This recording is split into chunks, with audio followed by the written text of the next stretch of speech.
Okay. So taking this course has been, that it's been very good. And I think everybody should know about this. And I think a lot of us don't really have a good education on the nervous system and how it protects us and supports us.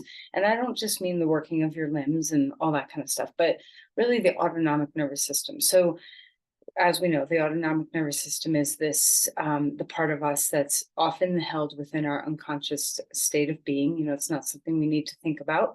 Um, and it regulates a lot of things like our blood pressure and our heart rate and our breathing and all the important things that we need to live. But it also has a profound effect on our ability to perceive and respond to threat. So, the fight or flight response. But it's so much more complex than just fight or flight. So, in polyvagal theory, there's this idea that if the vagus nerve, which is such an important nerve in the body and really is responsible for the understanding our body has of the inputs around us and our threats or our safety cues. And there's this concept of the polyvagal ladder, where we can have three basic responses of our nervous system to stimuli around us. The first is the very top of the ladder, where we want to be living all the time, which is called the ventral vagal. So your vagus nerve has different components to it, but this is called the ventral vagal. And it's really where we live in safety and in our social sense of connection and community with each other. And there's a lot of cues that we give to each other that we are feeling safe and very social. We smile. We have voice intonation that kind of lends itself to understand that we feel we're in a safe environment. And this is kind of like the place where we feel at ease. And in yoga, there's a yoga teacher, her name is Marlise Sullivan, who has done a lot of work to kind of correlate the ancient yogic texts to polyvagal theory. And you've heard me talk about the three gunas of yoga before. So the sense of sattva being like this easeful state where you feel peaceful and relaxed and able to adapt and handle things well. And this is that ventral vagal state, the energy of sattva or sattvic state. And then as you go down the ladder, the polyvagal ladder, when there's challenges, right, we can drop down into a sympathetic drive, which is that fight or flight. And it's not all bad. Try to not think of nervous system states as good or bad. We may find one to be more beneficial than another, but recognize that all of the pathways that we've developed to cope with stress are really beautiful. And even if they don't serve us any longer or aren't the best choice in a given moment, it's our body's way of trying to keep us safe. So let's respect the nervous system and how good of a job it does to support our well-being. So as we drop down to that sympathetic drive, this is the fight or flight. This is that energized, there's a lot of energy in fight or flight that can come where, we either mobilize in some way, either to fight or to flee. And then if you drop down the ladder even lower, it's the dorsal aspect of the vagus nerve, which is a very ancient kind of root of our vagus nerve, where we sink down into more of the threat response, where we're going to freeze, we're going to play dead, we're going to kind of come into that most basic way that many animals try to stay alive. And when we live in dorsal, modern day dorsal, we tend to dissociate. We tend to be sluggish. We can't, it's the days when you can't get out of bed. It's a lack of mobilization, a lack of being able to find solutions to our problems, a sense of hopelessness. So all of us kind of we can move through this ladder through our days all the time. And the goal is to be very resilient and adaptable, where even when a stress comes, we can return back to that ventral vagal sattvic state. So back to the gunas, there's the sattva, and then there's rajasic energy, which is this strong, fiery, speedy energy. And then there's tamasic energy, which is this like slow and sluggish and downward. And you can see how those relate to the sympathetic and the dorsal branches of the vagus nerve. So, the ancient yogis knew this way before anybody knew anything about a vagus nerve.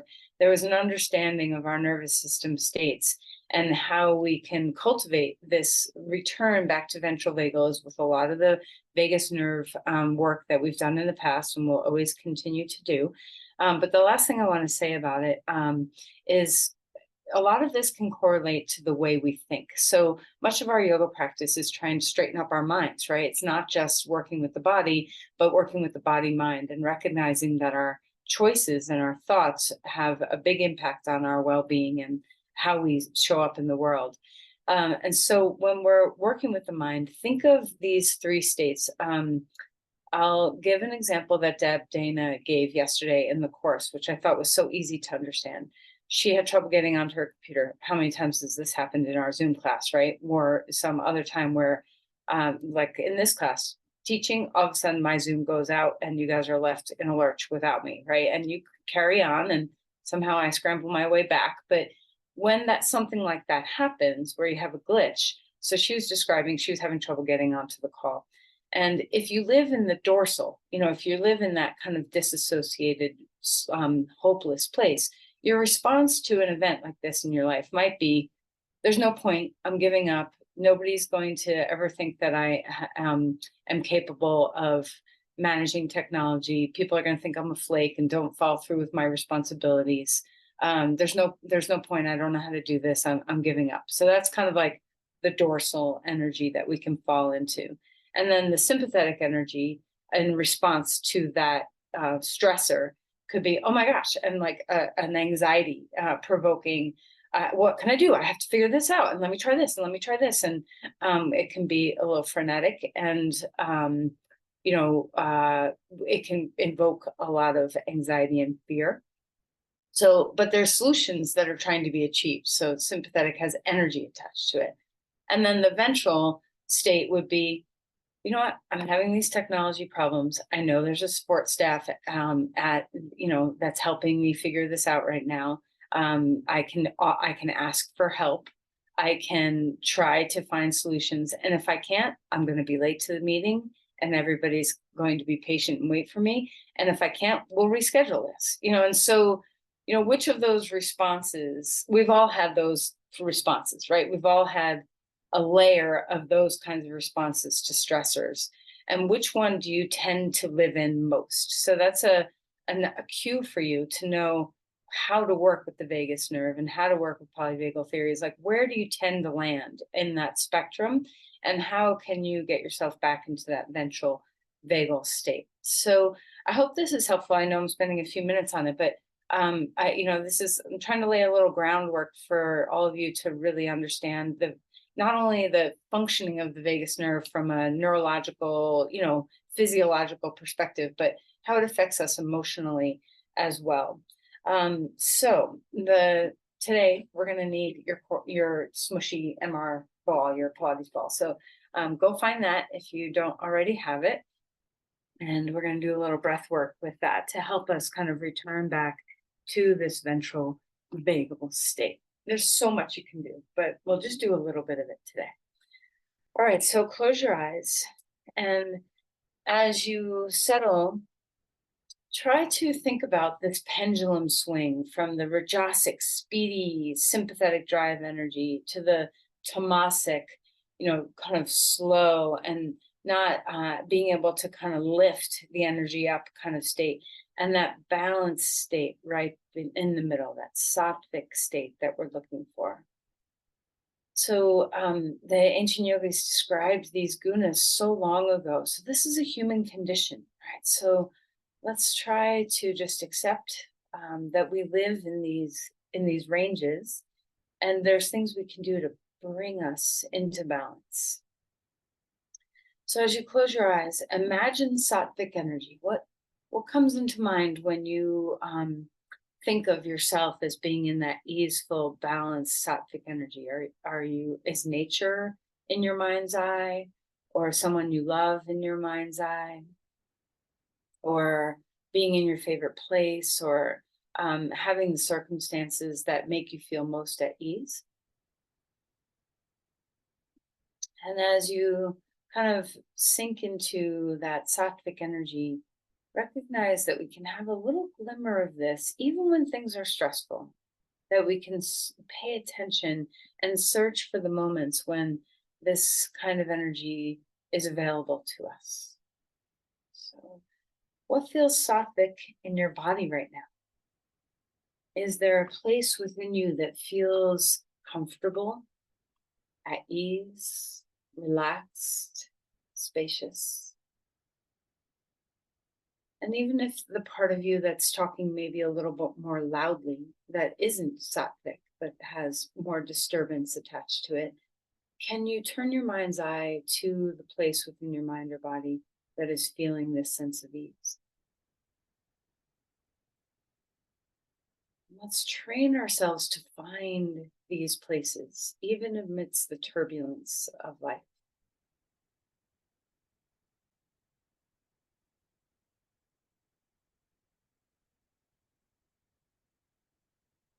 You relax your shoulders, feel into a state of softness in your skull. There'd be a lot of space around your brain. Like your brain can float in its cerebrospinal fluid, a little cushion around your brain, between your brain and your skull.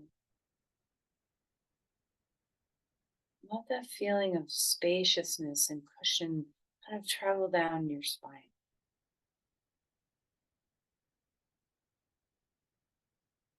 See if you can move yourself all the way into the pelvis, dropping your awareness, your attention down into the pelvic bowl. And feeling also that this place has deep support and spaciousness, that you are grounded and feeling connected to the earth. And also having a sense of wide support, that you're not, balancing on a teeny little pedestal, but that your pelvic bowl is broad and can expand and have deep support. And in between this soft cushion space of the brain and the deep, supportive, grounded place of the pelvis, can you let your breath travel in your torso, into your pelvic bowl, into the low belly and the low back, into the back of the rib cage, the sides of the rib cage, the front of the rib cage,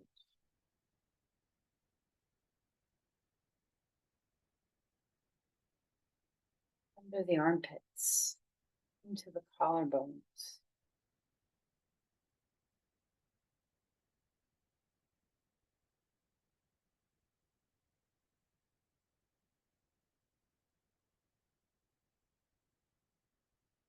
First, easiest, most available way to return to that sattvic state, to bring us into that ventral vagal part of the polyvagal ladder, is our breath. So let's focus now, not just on the way it feels in your body, you can keep that awareness, but focus on the rhythm. Can you feel the steady tide of the inhale? And perhaps make that exhale just a little bit longer. The simplest of techniques, just a little longer exhale will stimulate that part of our nervous system that helps us calm.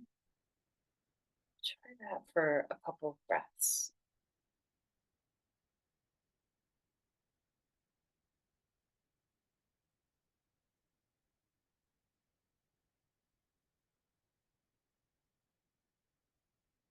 Remember to keep your sights on that sattvic energy as you breathe.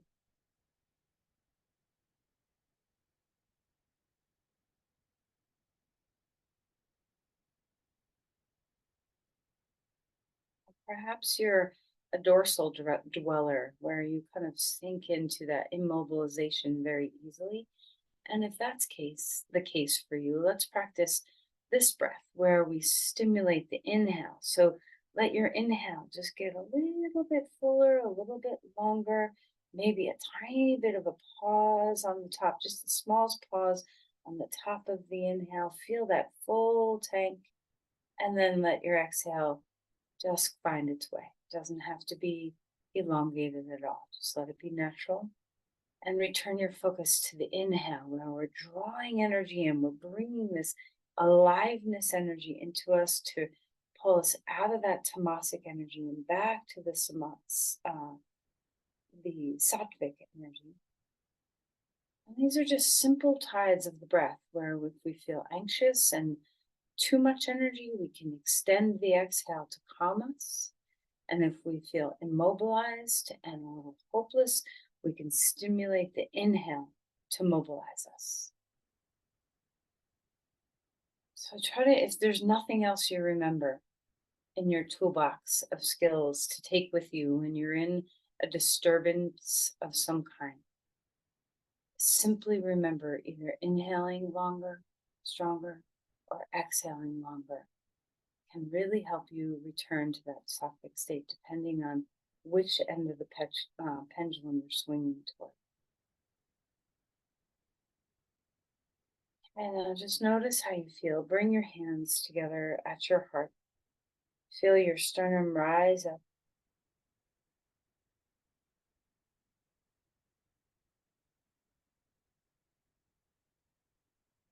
Just relax into an intention. Just try to soften your mind, soften the heart. Breathe into the intention you're cultivating.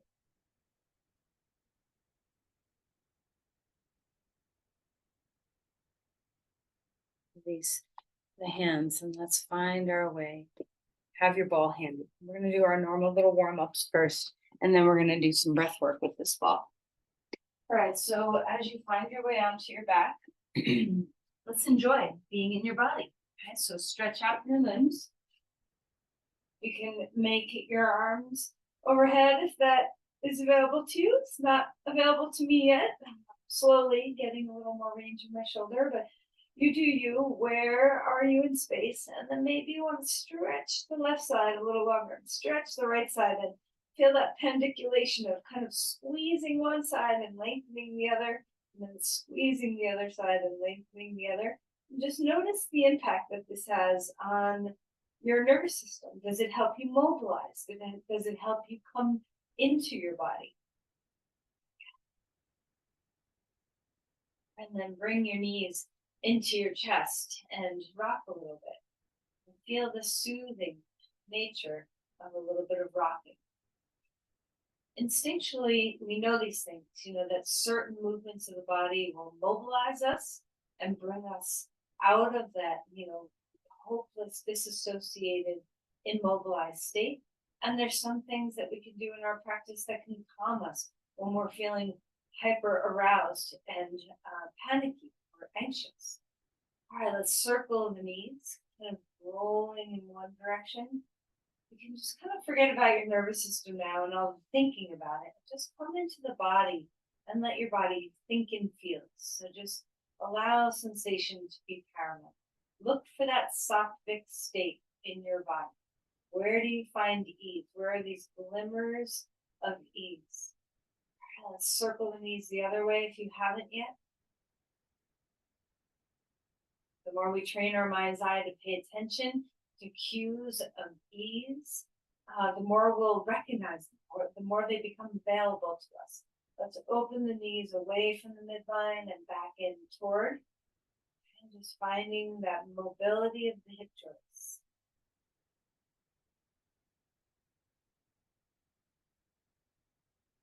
All right, put your feet on the ground. Put your arms straight out like a T. And let's drop our knees over to one side and then over to the other. And recognizing that just a little bit of movement, finding the mobility of our practice, very gently inviting yourself to just notice the subtleties of movement and the warming that does for our tissues, our joints. Link your breath up with what you're doing.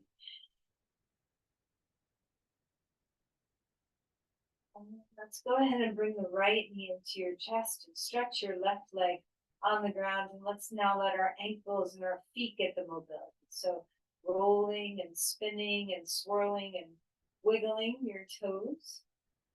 Good squeeze in your hip.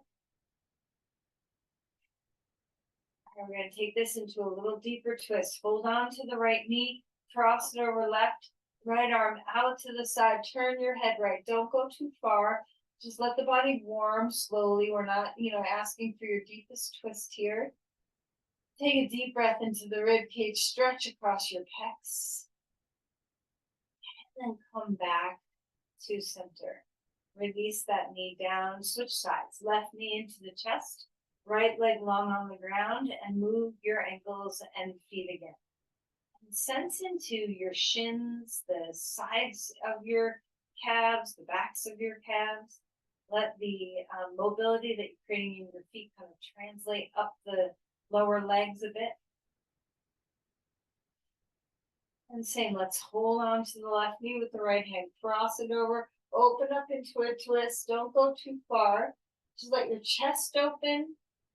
Maybe turn your head toward that hand. Take some beautiful breaths into the open pec muscles.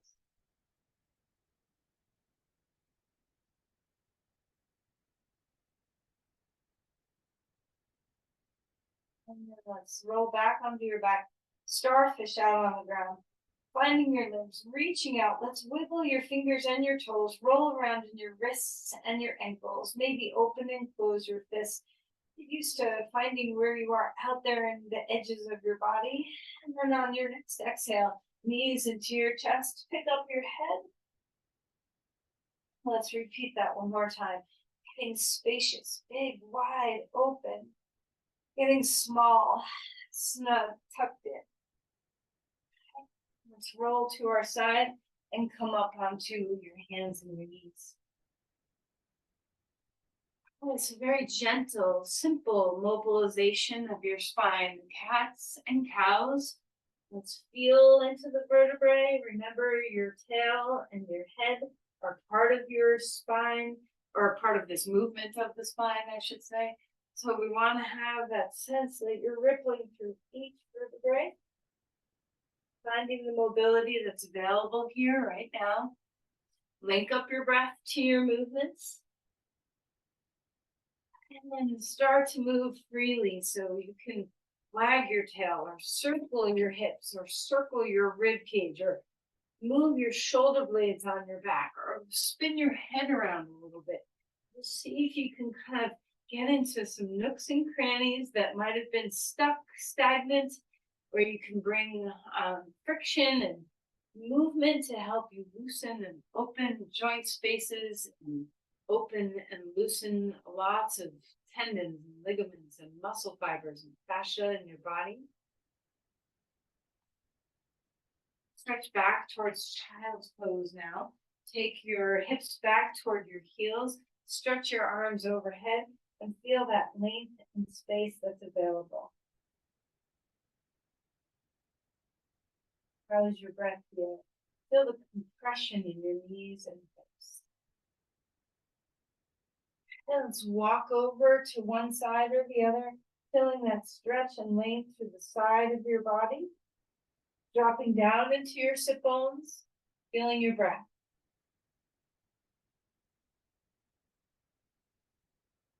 Come back around to the other side, walking the hands over, feeling that weight come down into the hips. Enjoy the stretch from the hands to hips. Can you feel the sattva starting to rise within you?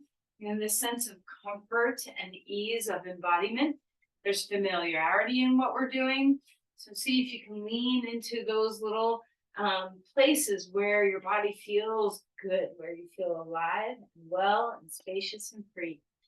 Let's lift the arm, either arm up in the air, and take that arm under, finding your twist. Breathing into the movement of the spine here. Fill your breath. Empty your breath. Remember, at any time, you can manipulate the breath to support your nervous system states.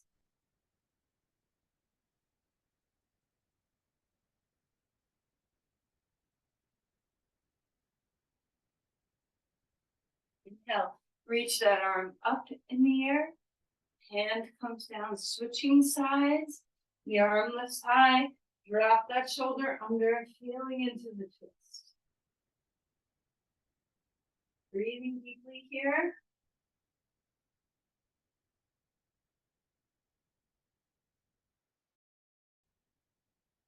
Moving and breathing, moving and breathing. All right, so now the big movement comes, reach that arm all the way back up in the air. Place the hand down onto the ground and find maybe your first dog pose of the day. So there's extension and length. I'm going to modify this pose. Do a half dog at the wall. All right, you do you. Okay, so feel that extension, feel the length in your body. Maybe pedal your feet. You can drop one heel down and then the other, and enjoy the zing up your legs. We're trying to get embodied here, open up all of our places. Anywhere that has felt a little stagnant, a little without breath or awareness, let's bring breath, let's bring awareness, let's bring movement. All right, so feel stillness when you're ready, where you can do movement now is much more subtle, where you yield into the earth and then push off and lengthen through your spine, heart to hips. And take a step forward and come to Uttanasana. Holding here, breathing here. Okay, finding that fullness of your forward fold. You can wag your tail, roll around in your shoulders. Come to a halfway lift. The spine is growing. Let's bend and straighten your knees here a couple times, where you can pull one hip back, bend the opposite knee, and switch. And getting into the bottoms of your feet, the backs of your knees, the hips. And then fold all the way down. Bend your knees as much as you need. Interlace your hands behind your skull. And feel a gentle tug along the whole back line of the body. And then we're going to drop your seat and lift up. So, of course, you know what to do if you get dizzy. You can have that little midline squeeze. Take a deep breath, both arms reaching upward. Let's open the heart to the day. What's available in you today? What can you offer into of the heart space outward? And let's cactus, open the arms. Feel that sense of open space. And then exhale and round forearms come to touch. Bring the arms up in the air again, extending. And now let's bring our arms out to the sides. Palms spread out, fingertips toward the sky. And then feel that sense of dropping the shoulder blades, lifting and spreading the hands. Let's lift one ear up and then the other ear up. Just getting into some of those nerves that travel down our arms. And then some circles with your shoulders. Let's just spin some backward circles. Keep your palms outstretched like this. And release the hands. We're going to do a big circle. Arms down at your sides. Inhale, both arms up and around. Swoop down.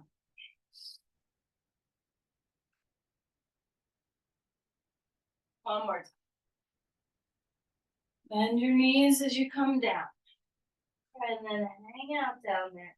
Slowly bring yourself back up. Let's do a few shoulder rolls here, where we're lifting our shoulders up toward our ears, back and down. Feel free to let your rib cage move a little bit, your spine move a little bit as you do this.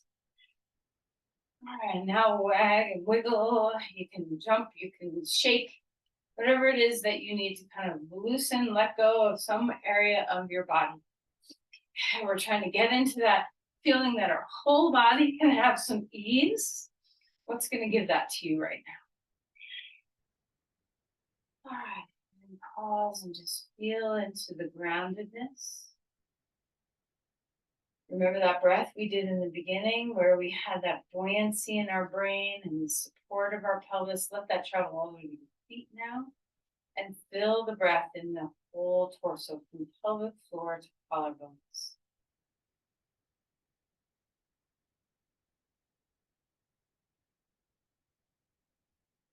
Interlace your hands behind your back. Open your chest. Come forward. Hands stay interlaced behind you. Maybe they're touching your back. Maybe your arms leave your back. Just find whatever feels good. Let the fronts of your shoulders stretch a bit. And then release your arms. Bring your hands onto some blocks or onto your legs at halfway lift. And then melt again. Step your left foot back. Come to a lunge. Feel into that extension of the spine. Let's bend and straighten. So we're still coming into that sense of mobility where we're moving with breath. We're finding those gentle pathways of opening and closing in the body. Nothing has to be extreme. Touch your edges without climbing over them.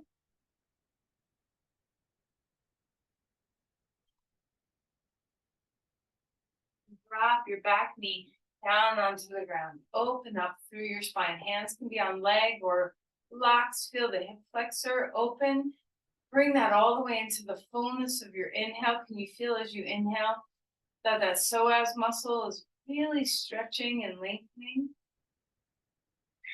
And then release your torso forward a little bit. Curl your back toe under. Lift your knee up off the ground.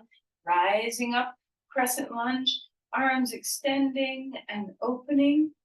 Maybe you're not. Maybe you're like me and you can't move your shoulders. So you have a different pathway in this posture. Breathing deeply. And we're going to turn this into a twist by dropping our left hand down to a block or the ground. And we're going to move here. So a lot of our practice today is about mobilization. So we're going to spin open like a backstroke stroke with that arm. Breathing in. Full exhale. You can do this with your back knee on the ground if you prefer. You can do it in a full lunge. One more time. Full torso spins. Bring the hand down. Let's come back to dog pose when you're ready. So bring your hands down, feet come back. Feel the extension in your body. Fill yourself with breath and empty yourself with breath. So, these, we're kind of moved beyond the warm up now, but see if you can feel that you have, that your goal in your practice is embodiment, finding that sense of ease, connecting with the breath, movement of your body, sense of presence. Are these things becoming more alive in you? Let's come forward into a plank. Hold yourself steady, shoulders away from your ears, breathing well. And let's lower ourselves down to the ground and onto your belly. A couple of shoulder rolls here if that feels good. When you feel ready, a cobra pose. Pushing off the ground, opening up our heart. Exhale and returning back. Choose a pathway that's right. Maybe your arms gonna want to come wider. Maybe you want to do a locust pose. Anything's available. So find another back bend. Maybe it's another cobra. And release to relax. Come up onto all fours. Let's move your spine a lot. Wiggle, sway. Release your lumbar spine from the back bend. And while we're here, before we do those poses on the other side, we're just going to do some rib cage rolling. Okay, so start square to the ground. We're going to drop our chest down, over to the right, up toward the sky, over to the left, and down again. And let the rib cage be the primary mover here.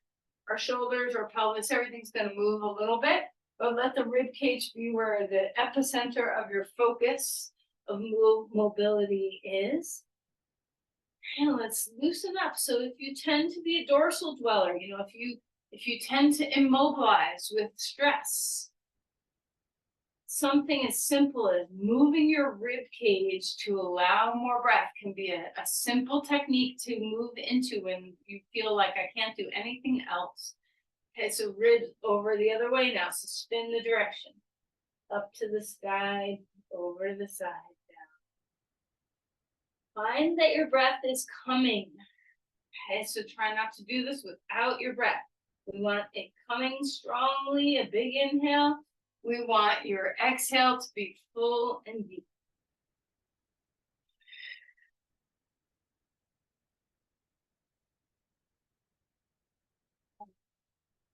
you can choose to just bring your left foot forward here, or you can lift up into dog pose again.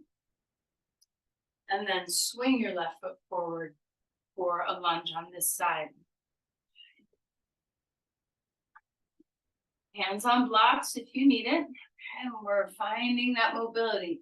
So we're bending and straightening the front knee, moving with your breath. Key, move with breath. If we're trying to cultivate this sattvic state of ease and stability, the breath and the movement linking together will help support this.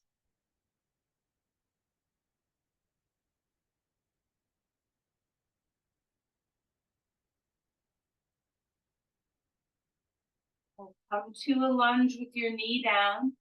Bring your hands onto your thigh or onto the blocks, your choice, and be supportive of your low back so we're not sinking. Hug into your midline with your legs. Feel the front heel and back knee to support your upward lift of the spine. And open up your psoas. See what it feels like to breathe well here. Place your hands down onto the ground. Lift your back knee up off the ground. Find your reaching tide. So where are you going? You know, if you can't lift your arm all the way up, maybe you have a different pathway in your body. Breathing deeply. Ground supports you. Breath supports you. Lengthen forward. Bring your hand down onto the block or onto the floor. Your back knee can stay up or go down. And we're going to find that rotation here. So as you lift your arm up, twist your spine, rotate through your rib cage. So this movement, even if you can't find the fullness of the movement like me, I can't swing my arm that high yet, but wherever you can go, find the full range of your mobility. Breathe as you move. Full inhale, full exhale. Enjoy what's available. Focus on what's available. Focus on what feels good. Train your muscles, not your physical muscles, your mind muscles, to focus on where ease lives in your body. Okay, let's come back to center. Come into child's pose. Drop your awareness down into the ground. Let your forehead surrender. Maybe a block is needed under your head. Arms can be up or overhead, or they can be down.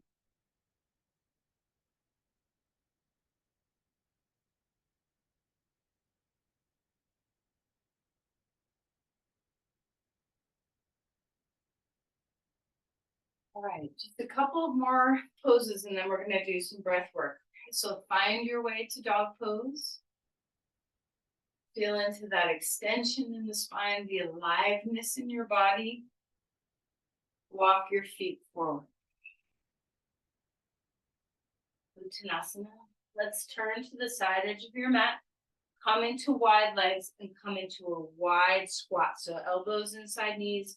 You can turn your toes out, let your knees follow your toes, just stretching your inner groins here. We're trying to get into all of our big muscle groups. Okay, and discover each place a little bit. And then inhale and stand up. Parsvakonasana. Bend your right knee. Stretch your elbow down onto your knee, and your left arm is going to stretch overhead. We're going to do a little dynamic movement here. So we're finding that movement today. Okay, so watch my arms for a moment. We're going to spin into reverse. And then we're going to come back down into Parsvakonasana. My shoulder doesn't do this perfectly, but find your way into reverse warrior. Have your arms do a little bit of mobility and back to Parsvakonasana. Try not to let this be without breath. We're moving into breath. We're grounding our body. We're grounding our legs as we move our breath and torso.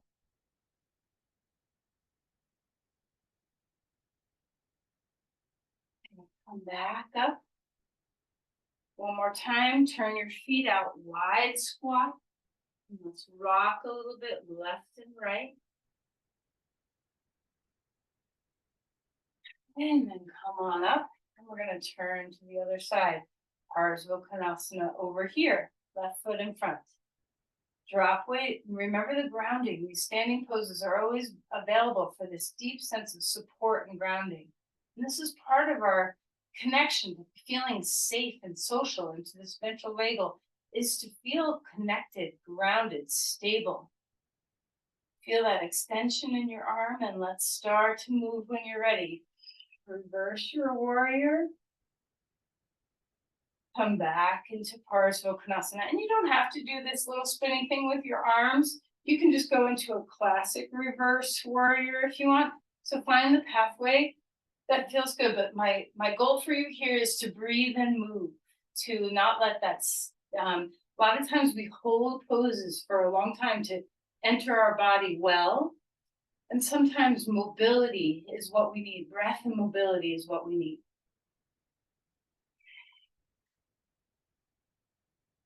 Let's go ahead and find our way back. Feel your feet pointing straight now. As Rita, let's just go ahead and find a forward fold here.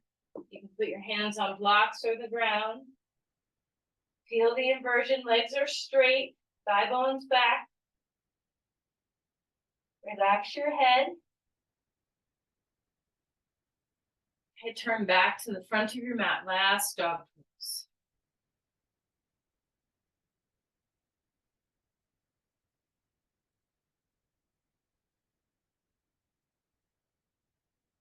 Come to sit for a moment before we lie down with our ball. You're going to sit on the edge of a blanket, if that's comfortable. And take your legs into a diamond shape. So soles of the feet are together like Baddha Konasana, but we're not having our heels close to our pelvis. Pull them further away. Just going to get into a hip stretch here. Feel the length of your spine. Come forward. Elbows on knees. Press down just gently. Try not to go past your body's place where it says that's where I want to be. Okay. And notice, try not to collapse. We're not rounding the spine and sinking, but we're lengthening the spine and reaching the heart forward. Feel the weight come down into your inner knees, helping your hips open up.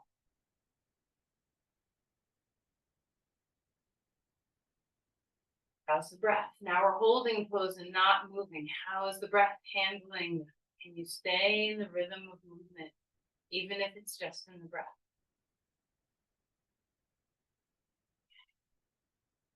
Up, sit cross-legged. We're going to reach the right arm up, bring the hand to the outside of the knee, twist in here.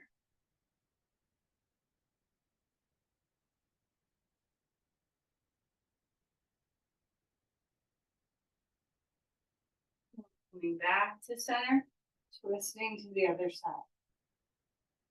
And so we've done, hopefully a practice that helps you feel open and free in your body, available, spacious, present. That's my hope for you. So just pay attention before we lie down. Sit here for a moment and just pay attention. Do you have that feeling? What has your practice given you?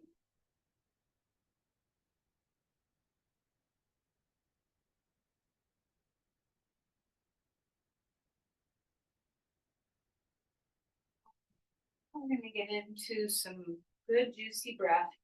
With this Pilates ball, I want you to have it not fully inflated, but not totally deflated either. So you can experiment. I have about, 2/3 full maybe, but you can have it half full. You can always blow it up or shrink it down more depending on how you feel.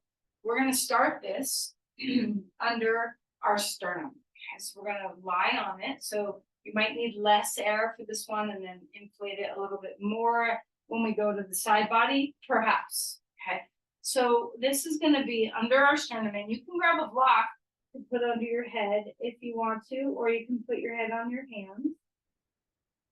And, I don't want this in your guts, so try not to, put this in your belly, but you kind of want it right on your sternum. And depending on your breaths, you might just need to kind of maneuver it around a little bit to get to a comfortable place. You can deflate it a little bit more if it feels a little overwhelming. And we just want you to breathe here for a moment. Your diaphragm does not have a ton of nerve endings in it. It's not so easy to actually feel the diaphragm itself. But we can feel the diaphragm's movement impacting a lot of our other structures, such as the feeling around our rib cage, feeling around our guts, all the organs moving, the muscles in our belly. Every time you inhale and every time you exhale, your breath is tugging on your heart just a little bit. The diaphragm has a fascial connection that goes right interwoven with the pericardial sac, the sac that wraps around your heart. So every time you inhale and every time you're exhaling, you get a little massage to your heart.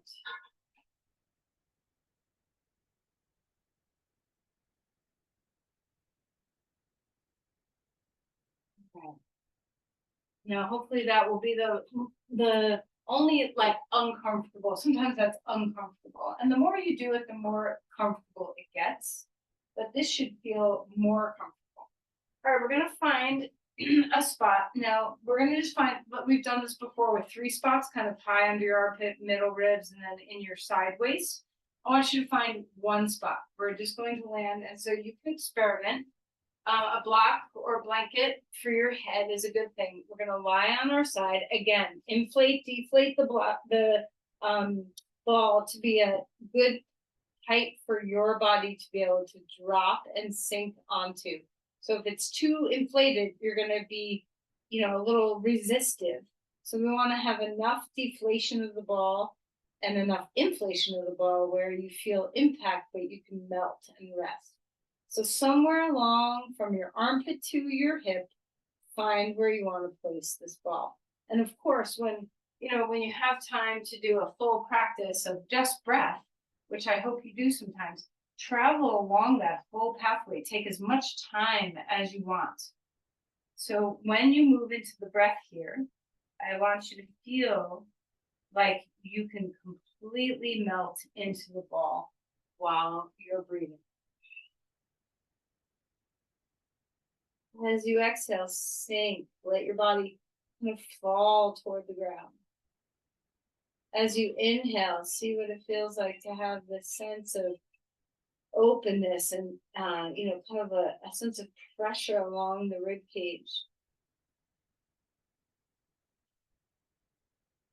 Maybe you're like, oh, this isn't exactly the spot that I wanted to be, and you need to subtly move the block or the ball. That's fine.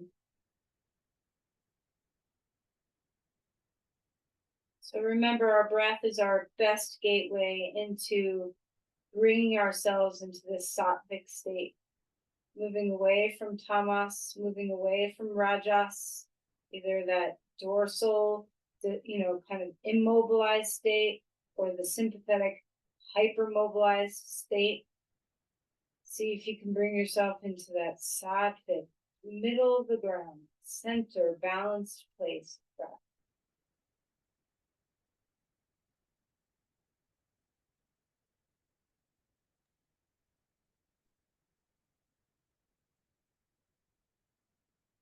Accentuate the fullness of both your inhale and your exhale.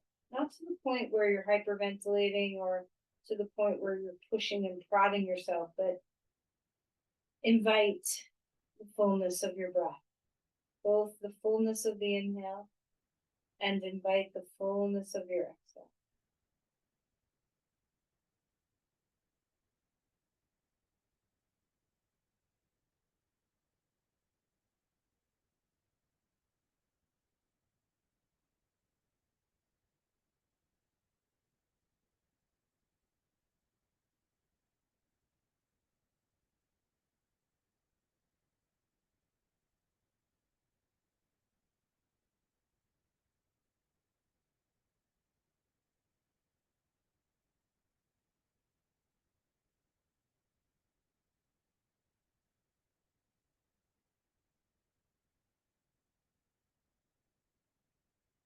Now, let's switch sides when you feel ready. So take your time, go slow.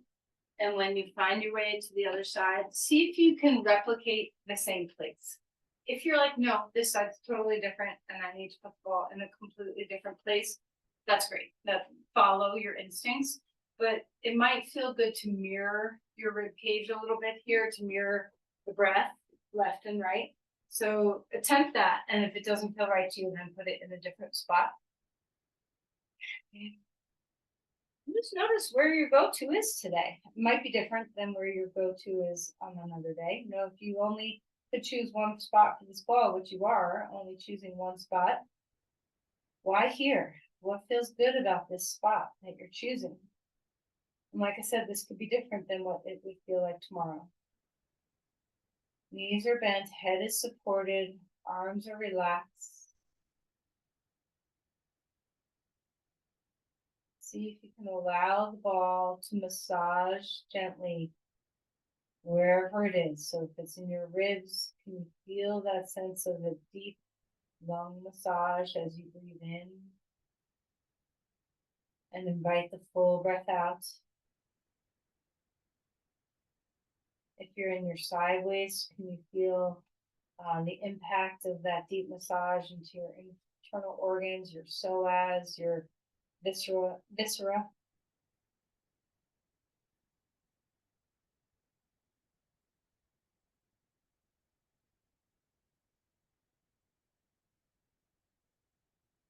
Try not to rush the breath. Enjoy every bit of that full inhale. And enjoy every bit of that full exhale.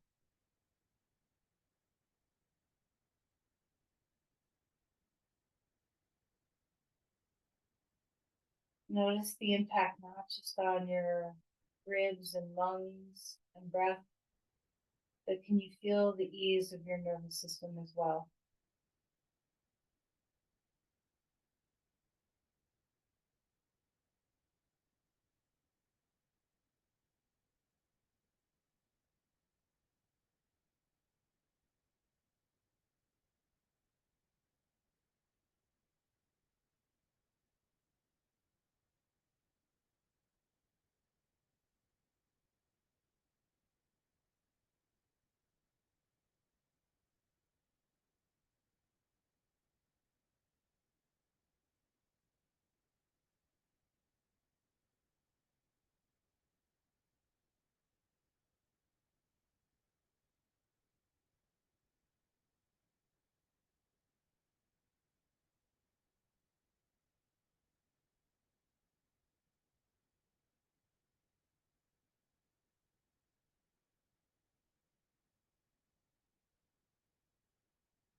Release that. And the final place we're going to do before Shavasana is to put this ball under your sacrum. So we're going to lie down on our back. And again, you can inflate or deflate the ball to your perfect place. And we're going to put this ball under our pelvis, like we do a block sometimes. Feet are on the ground. Don't lift your legs up. So we don't want to have any, now's not the time for cultivating balance on the ball, which is really good to do. But for right now, we want to stay in this integration of the sattvic state. So feet are grounded. You can bring your feet wider if you want to. Just breathe into your pelvis.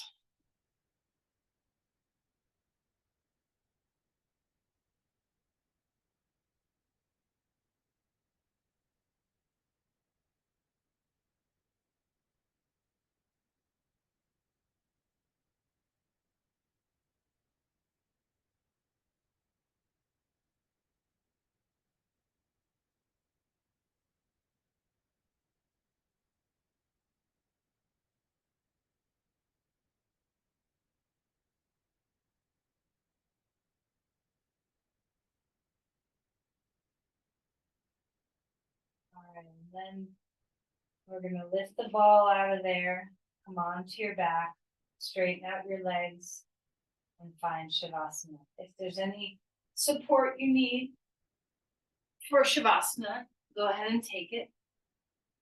But just see what it feels like to have your body resting and at ease. And so just because we're moving into Shavasana doesn't mean turn off your practice. So we're staying with this beautiful fullness of breath where we're inviting our full breath both in and out, finding that balanced state. And as you rest your limbs and feel the weight of your body drop into the earth, including your head, can you feel this sense of sattva? Can you feel a sense of dropping into a sense of safety and ease and comfort? Can you relax your face? Is there a weight that you can drop a little bit more? Is your belly free to breathe? Is your chest, ribs free to breathe? Is your pelvis free to breathe?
As you feel ready, let's see if you can keep this state alive, this sattvic state alive as you bring yourself out of Shavasana. So maybe some movement.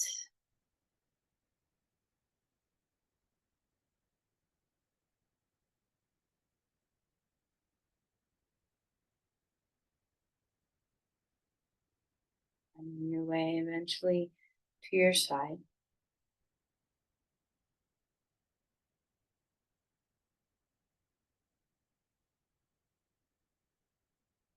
And as you come to sit, let's bring the hands together at your heart again.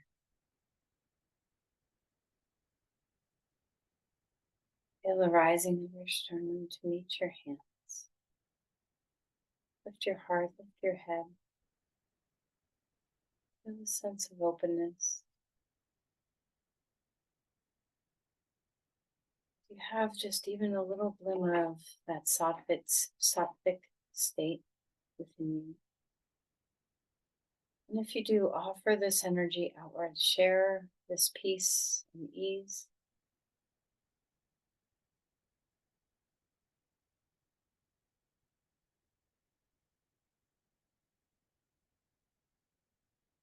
Namaste. Thank you, everyone.